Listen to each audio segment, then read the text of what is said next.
Perfect, perfect, perfect, perfect, perfect.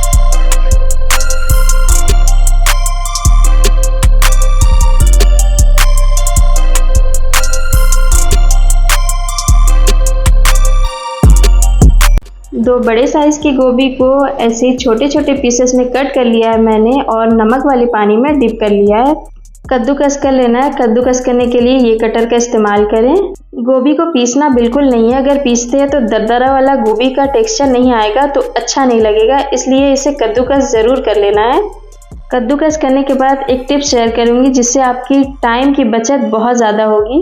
ये देखिए कद्दूकस कर लिया है मैंने। अब इसमें करना क्या है, ऐड कर देना है नमक।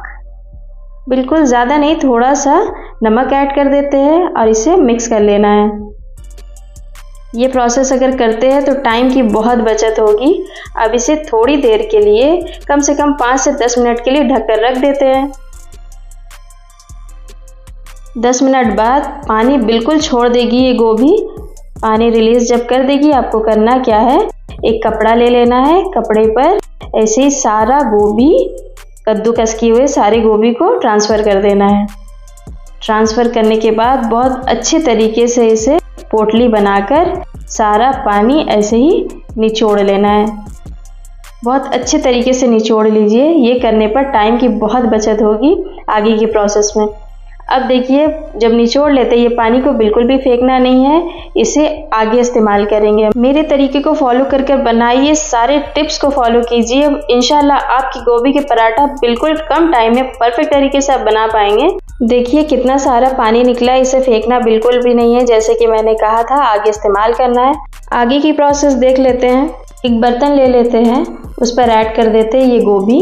पानी निचोड़ लेने के बाद आप देख सकते हैं कितनी ज़्यादा ये ड्राई हो चुकी है, बिल्कुल सूखी सूखी, एकदम खिली खिली लग रही है ना। तो चलिए कुछ मसाला ऐड कर लेते हैं। मसालों में मैंने लिया है लाल मिर्च पाउडर, नमक, जीरा पाउडर, 2 टीस्पून धनिया पाउडर, 1 टीस्पून कश्मीरी लाल मिर्च पाउडर, कद्दूकस किए हुए अदरक और हरी मिर्च 1 टीस्पून, चाट मसाला पाउडर और हरी धनिया। चाट मसाला अगर नहीं है तो आप नींबू का रस भी इस्तेमाल कर सकते हैं। अच्छे से मिक्स कर लेना है, बहुत अच्छी तरीके से मिक्स कर लेना है। अब देखिए आप सोचिएगा ये स्टफिंग बिल्कुल तैयार है, बिल्कुल भी नहीं गलती कीजिएगा, स्टफिंग बिल्कुल भी अभी तैयार नहीं है। अगर आप चाहते हैं आपकी स्टफिंग गीली गीली ना हो तो आगे की प्रोसेस बहुत ध्यान से देखिए। पराठे के लिए आटा तैयार कर लेते हैं। आटा यहाँ सेट होती रहेगी, वहाँ स्टफिंग भी तैयार हो जाएगी। तो आटा ले लेना है, नमक ऐड कर देना है और ऑयल इस्तेमाल करना है। ऑयल रिफाइंड ऑयल ही इस्तेमाल करें। मैंने 3 कप आटा में 3 टेबलस्पून ऑयल का इस्तेमाल किया है। ऑयल अच्छे से मिक्स कर लेना है, ऑयल और नमक को। उसके बाद ये गोभी वाले पानी को ऐड कर देना है। अगर ज़्यादा है तो थोड़ा थोड़ा मात्रा में ऐड करने के बाद आटा लगा ले, और अगर गोभी का पानी कम पड़े तो फिर एक्स्ट्रा पानी आप नॉर्मल टेम्परेचर वाला पानी इस्तेमाल करते हुए आटा लगा लें। ये देखिए इस तरीके से मसलते हुए मैं यहाँ आटा लगा रही हूँ। जब ऐसे डो फॉर्म में आ जाए, करना क्या है, अच्छे से मसल लेना है और ऐड कर देना है ऊपर से ऑयल। ऑयल पहले और बाद में इस्तेमाल करने का मकसद ये है, पहले इसलिए इस्तेमाल किया था ताकि बहुत अच्छी क्रिस्पीनेस आए, और ऊपर से इसलिए इस्तेमाल कर रही हूँ ताकि बहुत जल्दी सेट हो जाए। तो इसे सेट करने के लिए कम से कम 5 मिनट के लिए ढककर रख देना है। पैन गरम हो चुकी है, फ्लेम को हाई कर ऐड कर देते हैं सरसों ऑयल। बहुत ज़्यादा नहीं, थोड़ा सरसों ऑयल का इस्तेमाल करें। ऐड करना है जीरा और साथ ही में ऐड कर देते हैं अजवाइन। अजवाइन को ऐसे ही हथेली पे रख कर क्रश कर लेना है, उसके बाद ऐड कर देना है। जैसे ही चटकने लगे तो फिर ऐड कर देते हैं हींग। हींग ज़रूर शामिल करें, इससे अच्छा टेस्ट आता है। जैसे ही धीमी धीमी अच्छी खुशबू आने लगे तो ऐड कर देते हैं मैरिनेट किए हुए गोभी। सारे गोभी को ऐड करने के बाद इसे हाई फ्लेम पर थोड़ी देर के लिए पका लेना है, ऐसे बराबर चलाते हुए। 1 मिनट में ही पानी रिलीज़ कर देगी, बराबर चलाते हुए। जब देखिएगा इस तरीके का मॉइस्चर आ जाए, गीलापन आ जाए, तो समझ जाइए ये गोभी पानी रिलीज़ कर चुकी है। अब करना क्या है, थोड़ी देर के लिए 2 से 3 मिनट के लिए ढककर लो फ्लेम पर पका लेना है। 2 मिनट बाद ये अच्छे तरीके से पक चुकी है, सॉफ्ट हो चुकी है, लेकिन अभी कसर बाकी है। गोभी का बिल्कुल भी मॉइस्चर ख़त्म करना है, इसलिए इसे लो मीडियम फ्लेम पर रखते हुए बराबर चला लेना है। एकदम इसी स्टेज पर अगर कोई गलती करते हैं तो गोभी का पराठा बिल्कुल भी स्टफिंग सही से बना नहीं पाएंगे, बाहर निकल जाएगी। स्टफिंग बिल्कुल तैयार है। चटनी बना लेते हैं। हरी धनिया की चटनी बनाने के लिए हरी धनिया ज़्यादा इस्तेमाल कर रहे हैं और टमाटर हाफ, ऐसे ही मीडियम साइज़ के टमाटर का हाफ हिस्सा इस पे ऐड कर देना है। अगर टमाटर की चटनी बनाते हैं तो टमाटर ज़्यादा इस्तेमाल करते हैं, हरी धनिया की चटनी बना रहे हैं तो इसलिए हरी धनिया ज़्यादा और टमाटर कम। अब ऐड कर देते हैं नमक, ऐड करते हैं लहसुन और हरी मिर्च, और कुछ भी ऐड नहीं करना है, बहुत अच्छा टेस्ट आता है। ये देखिए इस तरीके से पिसने के बाद बिल्कुल तैयार है। आप चाहे तो नींबू का कुछ ड्रॉप ऐड कर सकते हैं। पराठा बनाने के लिए आटा बहुत ज़्यादा हार्ड नहीं तैयार करना है, सॉफ्ट बिल्कुल, जैसे ऐसे प्रेस करते हैं फिर से अपने साइज में आने की कोशिश करती है तो समझ जाइए आटा बिल्कुल तैयार है। रोटी बनाने के लिए जैसे पेड़ा तैयार करते हैं सेम उसी तरीके से पेड़ा तैयार कर लेना है, बस थोड़ा सा बड़ा रखना है, यानी कि थोड़ी सी साइज में हेवी रखनी है। अब देखिए ऐसे ही सूखा आटा लगाकर ऐसे साइड में प्रेस करते हुए थोड़ा बड़ा कर लेना है और हथेली से इस तरीके से दबाते हुए इसे थोड़े बड़े साइज में बेल लेना है। बीच का हिस्सा मोटा रखना है, साइड का पतला रखना है। फिलिंग ऐड कर देते हैं।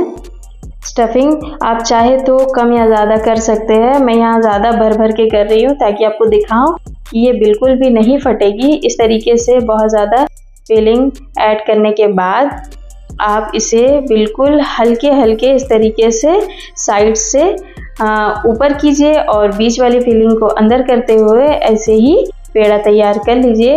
और बीच वाला हिस्सा आप काट कर अलग कर सकते हैं या उसी में अटैच कर सकते हैं। ऐसे गोल गोल घुमा लें। आप देख सकते हैं बिल्कुल स्टफिंग मैंने अंदर तक भर दिया है। अब इसे ऐसे बीच में प्रेस कर लेना है। इस तरीके से करने पर अगर स्टफिंग बाहर निकल आती है तो आप ये प्रोसेस इस्तेमाल करें। इसमें क्या होता है, थोड़ा सा ऑयल लगा ले ऐसे ही और उसके बाद स्टफिंग भरें इस पर, और थोड़ा कम ही भरें अगर बिगिनर है। बहुत ज़्यादा अगर मतलब भरने पर निकल आ रही है तो थोड़ा कम ही भरे। 2 टीस्पून के करीब भरने के बाद इसे फिर से उसी तरीके से सेम अंदर करते हुए और साइड का हिस्सा ऊपर लेकर जाते हुए लोई तैयार कर लेना है। इस तरीके से पेड़ा तैयार कर लेना है।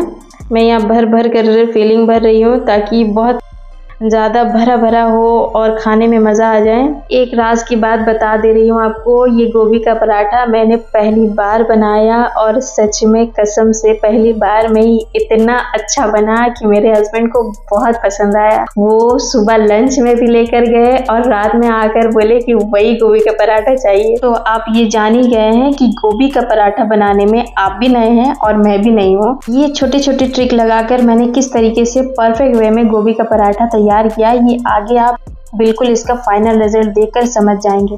तवा गर्म होने के बाद इस पर ट्रांसफ़र कर देना है और ट्रांसफ़र करने के बाद ये आप देख सकते हैं पहले मैंने कुछ भी नहीं लगाया, ऑयल या घी का इस्तेमाल नहीं किया। अब टर्न कर देना है। टर्न करने के बाद ऑयल या घी इस्तेमाल करें। ऐसे ही ब्रशिंग कर लेना है, अच्छे से स्प्रेड कर लेना है। मैं यहाँ ऑयल का इस्तेमाल कर रही हूँ। अब देखिए हल्की हल्की जैसे फूली फूली लगने लगे तो इसे फिर से टर्न कर देना है, फिर से ऊपरी हिस्से में ऑयल लगा देना है। देखिए फूल रही है ना, बिल्कुल परफेक्ट वे में मैं बता रही हूँ। इसी तरीके से आप फॉलो कर कर बनाइए, आपका गोभी का पराठा बहुत टेस्टी, बहुत ज़बरदस्त बनने वाला है। एक और बात मैं आपको बता देती हूँ, अगर बेलते वक्त देखिएगा स्टफिंग बाहर निकल आ रही है तो आप बिल्कुल घबरा जाइएगा, जाइए क्या हो गया। तो बिल्कुल घबराना नहीं है। उस समय करना क्या है, स्टफिंग को फिर से हाई फ्लेम पर रखते हुए अच्छे से सुखा लें, उसके बाद फिर से फिलिंग भरें और फिर से बेलकर ऐसे ही पराठा तैयार कर लें। देखिए बराबर इसी तरीके से आप देख सकते हैं सारा पराठा बिल्कुल गोल गोल बना है और स्टफिंग बिल्कुल भी बाहर नहीं निकली है और बहुत अच्छा टेस्ट आता है, कसम से बहुत गजब का टेस्ट आता है। ट्राई ज़रूर कीजिएगा। सेम इसी प्रोसेस में उलट पलट कर अच्छे से फ्राई कर लेते हैं पराठा। आप चाहे तो चौकोर वाले भी पराठे बना सकते हैं। इसी तरीके से इजीली आप ये पराठा बनाइए, टेस्ट तो दोनों का ही सेम आता है भैया। इसी तरीके से बनाइए, बहुत अच्छी फीलिंग आती है, बहुत मज़ा आएगा। देख सकते हैं कितनी गजब की बनी है ये। ये लीजिए, गोभी का पराठा बिल्कुल परफेक्ट वे में बनकर तैयार है। मेरी तरीके को फॉलो करके बनाइए, बिल्कुल भी आपकी गोभी का पराठा ना ही फटेगी, ना ही टूटेगी, ना ही बिखरेगी। फीलिंग देखकर मुंह में पानी आ जाए, एक पराठे की जगह आप चार पराठे खा जाए। बहुत ही गजब का टेस्ट आता है। इसे आप हरी धनिया की चटनी के साथ सर्व कर सकते हैं। दही लगाकर खाइए, मस्त मज़ा आ जाएगा। बिल्कुल भरी भरी गोभी का पराठा, आप देख सकते हैं इसकी फीलिंग करीब से है ना, बहुत ही गजब का। ज़रूर ट्राई कीजिएगा और अपना फीडबैक ज़रूर से ज़रूर कमेंट पर शेयर कीजिएगा।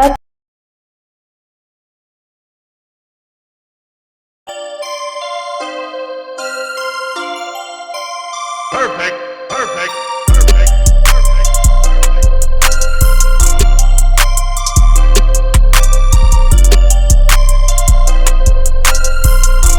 सबसे पहले मूली को अच्छे से धुलने के बाद छील लेना है। छीलने के बाद इसे कद्दूकस कर लेना है।